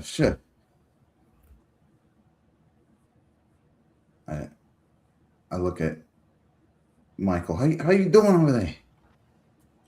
Well, I haven't been able to hit a dang thing today, so not feeling great, but you got an Uzi, and I assume you know how to use it. Maybe we should secure the area, block that staircase, block the doors, make sure the bodies are disposed of, and hunker down.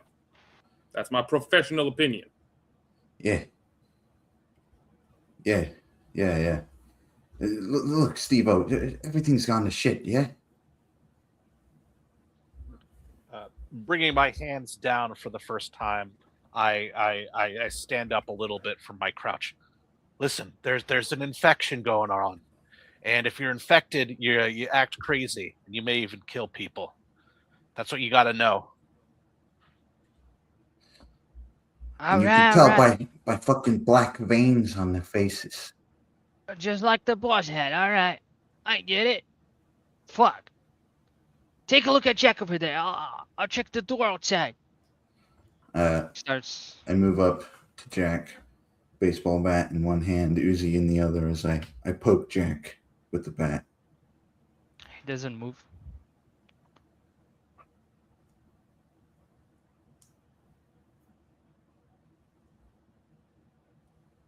I turn back to Michael and Tyler. I think he's dead. Well, good then. I move to secure the room and hunker down as much as we can. Look for supplies and such.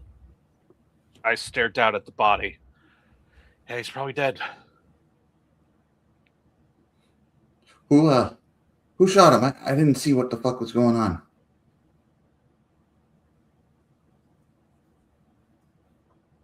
You shoot him, Michael? Nope, I missed. I think it was friend Jerry there. What's his name? Shot him with a Uzi.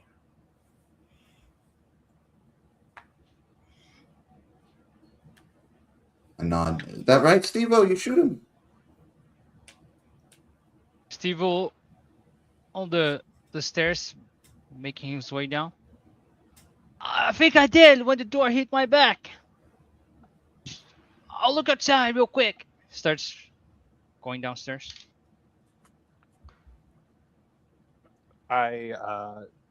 Looking around the room, I look for a gun that I can pick up. I pick up a pistol.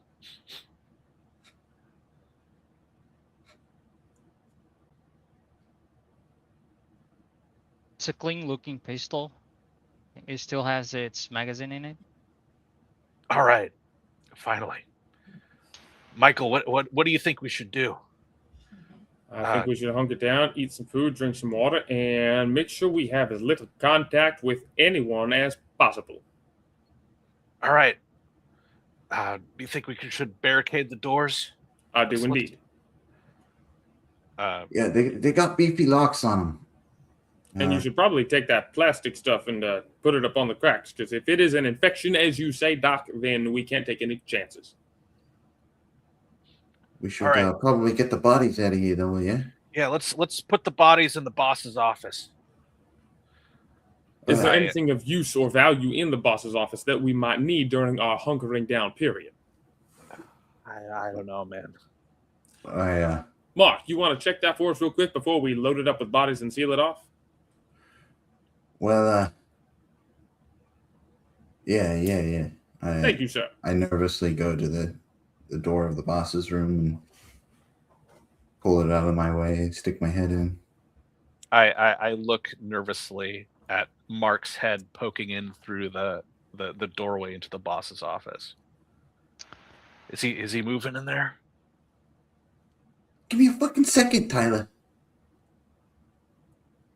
Inside the boss office, there's emergency lights at the ceiling still lighting the place up.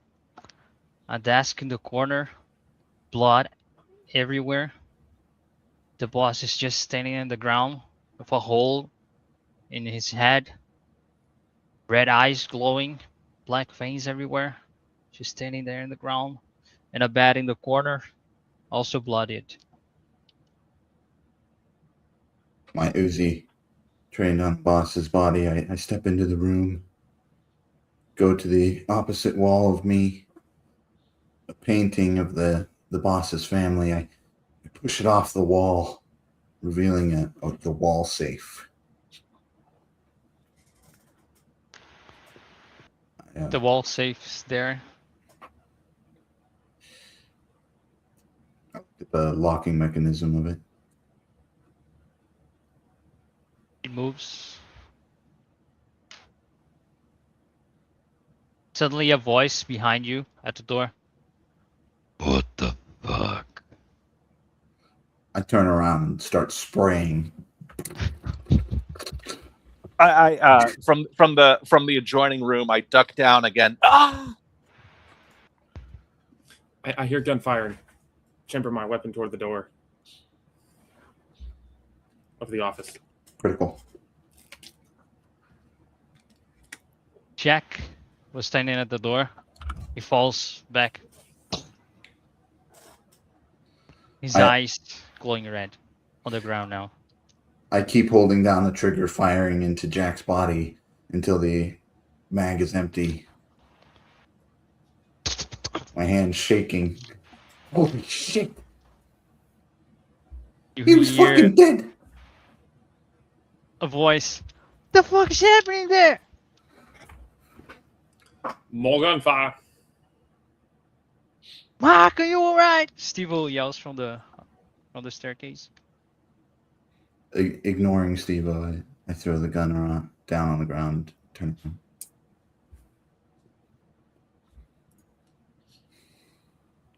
Okay. Keep the infected in there. Mark, come out.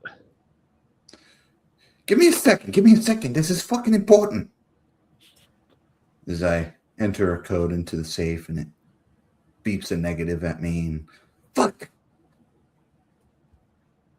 I look over at the boss's body. You wouldn't think he'd keep his coat on him, would you? Steve comes at the door. What the fuck happened, man? Wait, you trying to open the safe?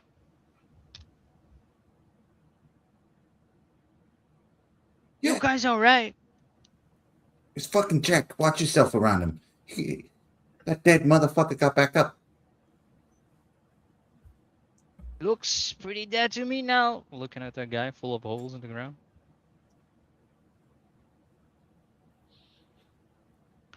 What are we gonna do? Yeah, Mark. Well, shit. I'm gonna just tell you all. There's some weird shit going on outside.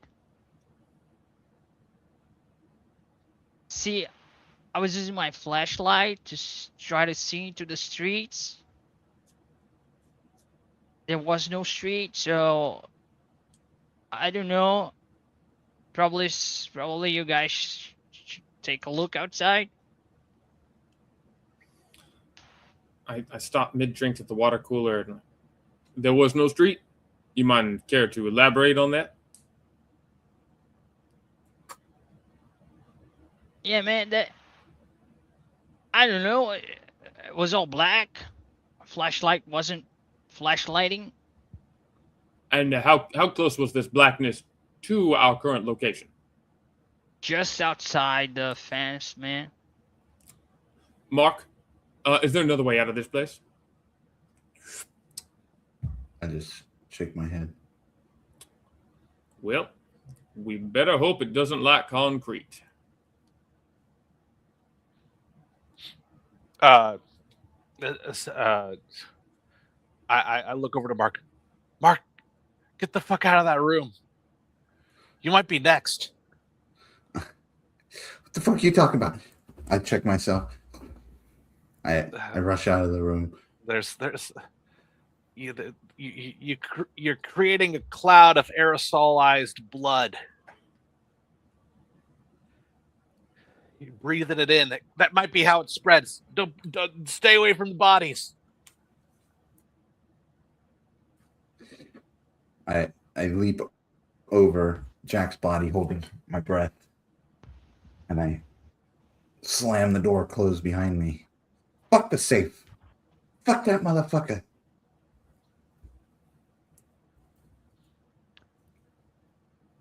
Steve just standing there confused, looking at all of you. So, do you guys know what the fucking black whatever is outside? I walk up and sit in the boss's old chair and cradle Bessie and say, No, sir, we do not. But we do know that it's, well, at least my opinion is that it is likely somehow connected to all the rigmarole and chaotic activities going on outside. So, best stay away is my professional advice. If I were getting paid. As you said, it's outside. Just outside. You locked the door fence. behind you, right, Steve-O? Yeah. You locked the fucking door? I did. It's shut. I'm sure the Black Wall of Terror has a respect for locks.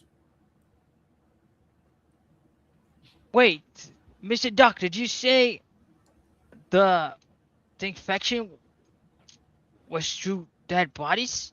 I don't know how it works, but I would say if it's anything like a normal infection, we want to stay away from these bodies. So haul them into this room and then shut the door. It looks All at of 'em. Mark. Wait, Mark, did you tell your friends what's in the freezer, man? What does it matter what's in the freezer? The freezer downstairs.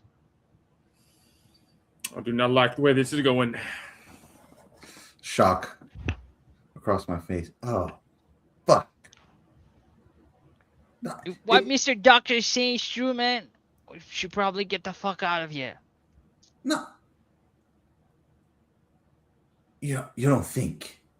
They've been dead for ages. I don't know. Mr. Doctor, he said dead body, man. Listen, if we should stay away from these dead bodies. So if I mean, the I don't know freezer what's is going locked, on. but Is it just cow carcasses? Is that what you're talking about? yeah, You might call them cattle. sure. There's full of. He I looks don't- at Mark again. I feel a tide of rising bile in my throat. I don't want to. What kind of people are you? But let's. I guess we got to get out of here.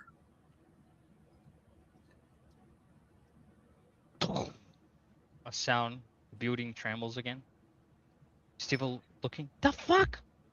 You wanna get out of here and into blackness, like what Steve-O saw? Does that make sense to you, Michael? The building trembles again. As far as I know, we do not have any way out of this building. So, unless otherwise stated, we're staying here. Now, I do recommend staying away from carcasses of any variety, but I think I'm going to hunker down right here with a blanket. I get up and move over to the water cooler, just sit down, and I have the water, and I have Bessie, and I'm good until one of you turns and I put a bullet in you.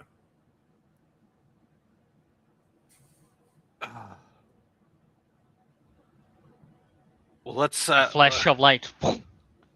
The room now fully lit. The energy is back. Well, that's a good sign. The TV turns on the I corner. reach over to my phone and look at the signal. There is signal. The electronics are back. I start typing on CNN to get the news. Boop, boop, boop, boop, boop. I walk over to the TV and change channels until I find a news channel. All the channels are dead.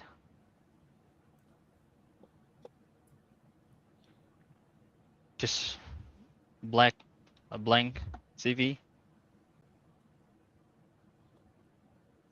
I got nothing but noise here.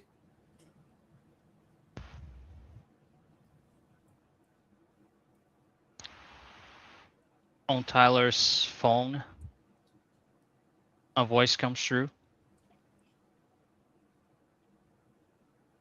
saying, I see you. I drop the phone in shock. It's on the phone. Say what now? I back away from the phone. It's using the phone. I heard a voice, just like all the voices. Well, maybe that's how it starts. Oh God. Oh God! I'm looking at the phone. Did you hear something? There was a voice, just like all the voices of the changed people. I put my ear back to the boss's door, thinking I heard something.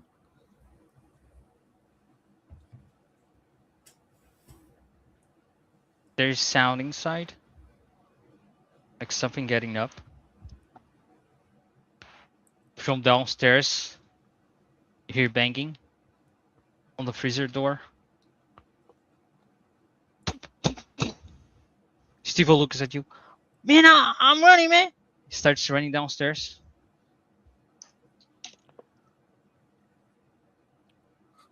I fall to the ground as I step away from the boss's door.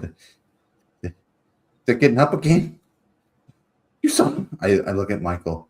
You saw how many bullets I put into that motherfucker? I heard, I did not see, but yes, this seems to be an imperiled situation. We don't have enough bullets if they keep coming back up. I strongly suggest we barricade the door thoroughly and leave it at that. I get to my feet and kick my phone away into the corner. Okay. I point the gun towards the boss's door, the door to the boss's office. Okay. Okay. Point that away for just 1 second. I grab the boss's couch and start shoving it over to the door and put it up against it. I start stacking everything against the door, all the furniture in the room, except the water cooler. I raise my gun. Okay. The door slams. I back to the opposite side of the room, sit down on the floor, grabbing my stomach. There's a crack in the door. Michael, get out of the way. I point the gun at the door. Oh my God, they're coming through. Stand back next to Tyler. All right, now remember, squeeze, don't jerk the trigger. Chamber my round and just point it at the door. The upper half of the door cracks open. As they stand at the ready and I'm behind them, I lift my tank top to see where Jack's blood landed on my wound.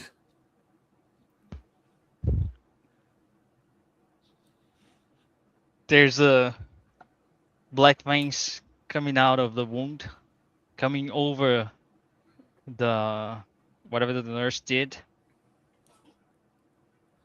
spreading up to your chest. I start shooting at the the cracked door. I think we can end here. Okay. An unfortunate circumstance we found ourselves in, but I was glad to know you for the brief time I did. Yeah. Okay, so hopefully, one thing I'll see first of all, one thing I forgot to mention is don't look at the comments while you play. Some people do that. I would say don't do that. Because we got the peanut gallery of 4D folks. So I have not been looking at the comments. I see there's a ton of them for some crazy reason. Probably. Yeah, this is wow, an unbelievable number of comments. Anyway, woo! I had fun. Congrats, everyone. I mean, it was mostly improvisation on my part. I had no idea, so yeah. So one thing I want to say, I want to highly credit Mr. Pancake here for coming up with a lot of the co-creation of the environments and really kind of like a whole kind of like collection of characters and a second location and a kind of like a second quest. Like, so I think in terms of the co-creation on that part, Pancake did a fantastic job. Very impressed.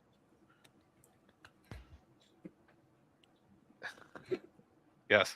I had a lot of fun with the variation on the zombie idea, where they're kind of doing whatever they were doing before. Yeah, I was thinking kind of something eldritch. Yeah. Take their minds. When I got shot, my mind was a little blown. I'm like, oh wow, this is something else. Yeah, zombies generally don't shoot you, and you're like, oh, that's new. It's just I had to confess, I had a little troubling setting the scene because I kind of wanted to move you guys. Yeah. I could tell that you wanted to move us. let me say that. That's hard to let go. Yeah, it is difficult. If I was going to give a little negative feedback, it would be that there was too much pushing, which is like, I totally get that you want to introduce these threats and you want to make the world dangerous, but like there was a long segment where we were just kind of like running and all this crazy shit was happening and we didn't even know each other's names at that point. So it was like, I think going into the bagel shop and having that moment kind of like restabilized us so we could role play, because otherwise we're just kind of like running through the streets and it's like, you there, help, run. It is like it's hard to role play in a dynamic way if we don't know anything about each other. Yeah. Reminiscing about it, I think I shouldn't go with all the confusion at the start. I think kind of like having something shocking happen at the start to kind of like, whoa, setting the tone, but then like I just threw everything at once, right? I think there's kind of like too much pushing, and it should have been like in the bagel shop. We could have like, okay, here's my character, here's my deal, here's Michael, here's Michael's deal, etc., etc. But yeah, I thought it was fun. I gotta say that Pancake saved me at the end. Thank you. Just gonna say thank you, because MVP. Yes, excellent. Okay. Let's actually hold on. I'm looking forward to playing again so I can play a character that isn't so purpose driven, because I'm like, I'm a military guy, I just want to get going. I'm looking forward to playing one that actually wants to just, talk and someone who's a little less secure in themselves. So like, I don't know, what should we do? So I can actually your character seemed pretty unflappable, and that can be hard to make it go anywhere, kind of like in terms of role play, where it's like if you're just like, okay, yeah, there's zombies, let's move on. Like it gets kind of, you can't have a reaction then. You can't be like, it's like, okay, well let's avoid the zombies. So I get where you're coming from. Let's see. Let me open up the UnPC.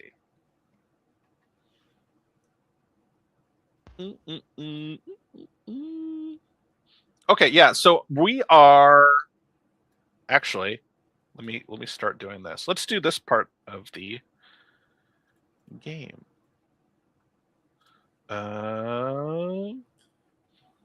Okay, so first of all, we need Mr. Silva, Nick Mouse, to because we have holes that I haven't filled yet. You get to fill 2 holes rather than replace. So if you have an idea for a setting, and also an idea for a tone. Oops, this isn't the right one. And also, I'll open this up to other people if you want to pass. Before I forget, I do want to say I love how mysterious the kaiju was. The kaiju was cool. That we never, like, it was so different. It was like this weird horror aspect, and we never got a good image of it. I thought that was cool. Just right sheet. Yeah, I leaned into the Eldritch thing. So yeah, because actually I wanted to try to let you guys co-create it with the black wall and stuff. How about a setting as, I don't know if it's Star Trek would go with. What? Whatever. I love you. I think it's I a would good love setting. to do Star Trek. This is one of those. Yeah, I was having a discussion on the Discord about like how sometimes like published settings can be very difficult if everyone's like, no, this is actually how the deflector dish works. No, this is the shields there. This isn't the Ju- warp core. This is the singularity core. 'Cause it's a Romulan ship. It's like all that stuff. But I think if Maybe you everyone's on can, the same page, instead of Star Trek, just go Star Trek like. Star Trek-esque. Yeah, sure, we Yes. could do that. Yeah. Mhm. And Let's do that either on brand or off brand.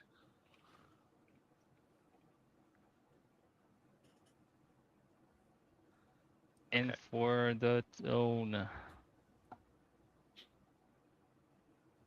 I know, but I'm thinking, is Gene Bro a tone like the Gene Bros?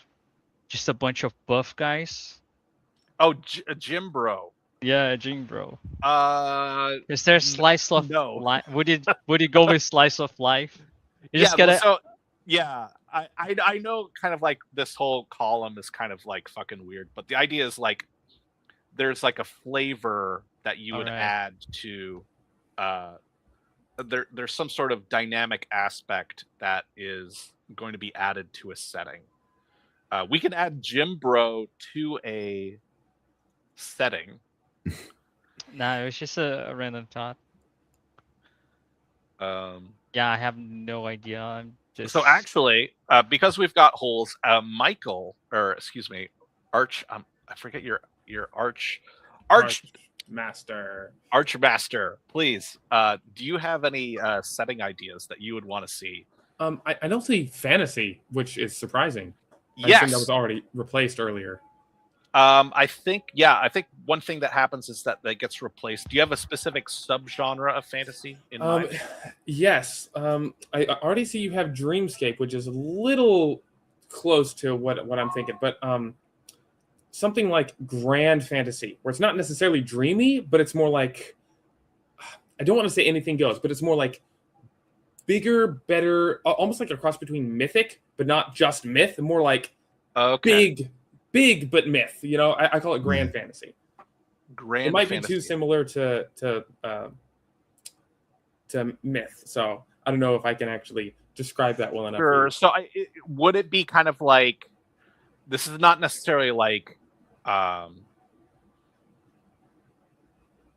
of like Mario, the Mario Mushroom Kingdom thing, where it's like that kind of castle would exist, or is it more like it's essentially you totally throw away all assumptions about what a fantasy world is and start from the ground up. It's not necessarily zany and like anything's weird. The world can be consistent. Like this world is made of, mushrooms and light creatures, so it can be consistent, but it's still like, I never would have thought of that. That's not what I think fantasy is, right? It's yeah. So I would say out there fantasy. Alternative fantasy. Not how about fantasy from the ground up? Yeah, really out there fantasy. Okay, cool. I think I thought of a tone with what you said. Yeah. Pancake doesn't. I haven't thought of anything. Yeah, well, tone is hard. Just so you guys know, tone. This whole column is an experiment of mine. So I was thinking, what if it was Fable like with talking animals? Yes. Yes, that is definitely a tone. So Alice in Wonderland. Yeah. Or so whatever. We do already have Dreamscape as a setting. When you say Fable, I kind of think like the Princess Bride. That kind of tone. Yeah. Just I was thinking more of books, like with talking animals. It tries to tell like a lesson. Yes. Yeah.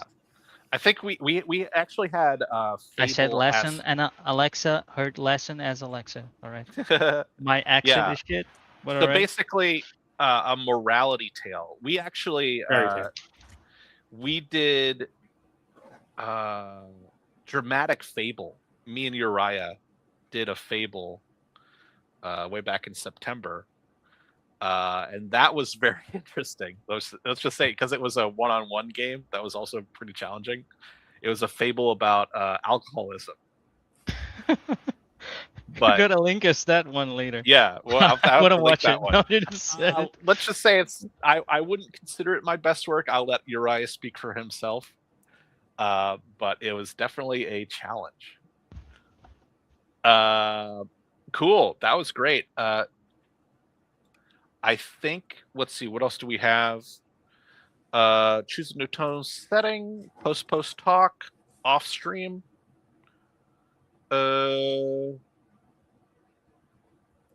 Yeah, cool. Well, thanks for coming. Let's review some comments real quick.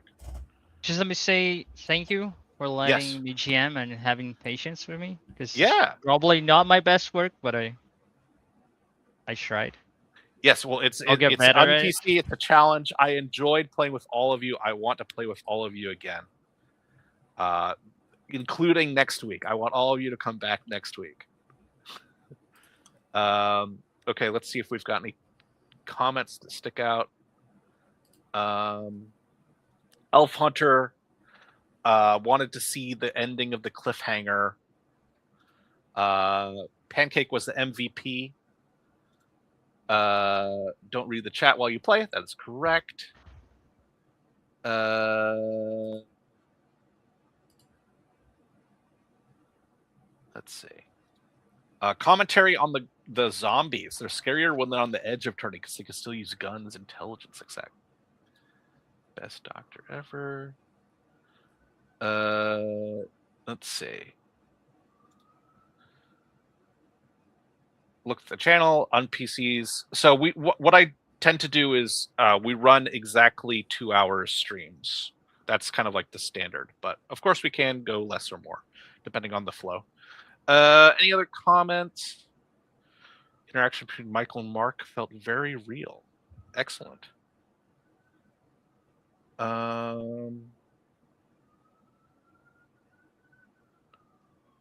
Holy shit. Okay, you've got a fan.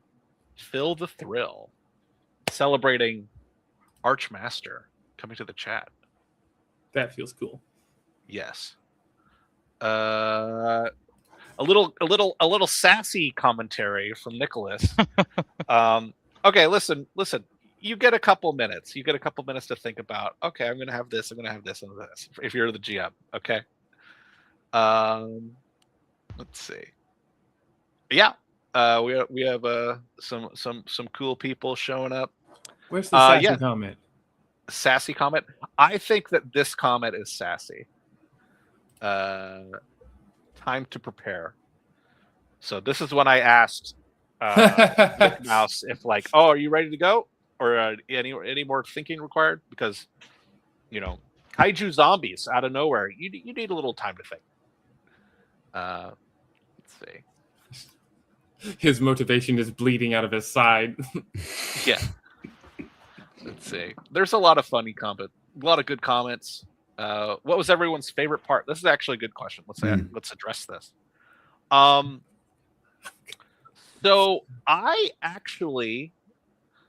really liked the part where I was dressing Mark's wounds.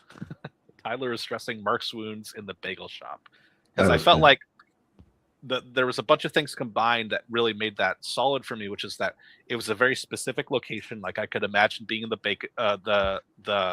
bagel shop, and Mark and Pancake actually described Mark with his back up against the counter wall, bleeding out, and I'm like got the napkins and I'm staunching the wound. So like in terms of kind of like what I could visualize that very well.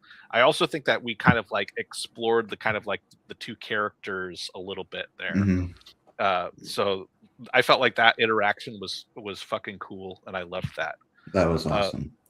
So that was my favorite part. Let's ask everyone else too. Yeah, go ahead. I really liked when Steve-O mentioned the bodies in the freezer. And that was like, oh my god. Yeah. Sure. Wait, bodies like these?